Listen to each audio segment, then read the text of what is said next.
السلام عليكم. وليد الركراكي اعلن عن الاصابه ديال سفيان بوفال وقال باللي ما غاديش يكمل هذا الكام، وكذلك الجامعه لاحت بوست في انستغرام وقالت بالشفاء العاجل سفيان بوفال. ولكن اللي استغربت انايا في الكومونتيرات بزاف ديال المغاربه كيقولوا مزيانه حتى تصاب، مزيانه حيت هو اناني ما بغيناش يلعب كاع.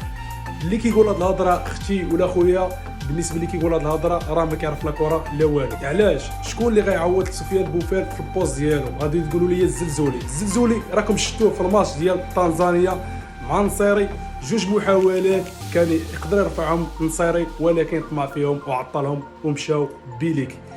ودابا خوتي غادي ندويو على اهميه سفيان بوفال، الامتيازات اللي كيمتاز بهم سفيان بوفال.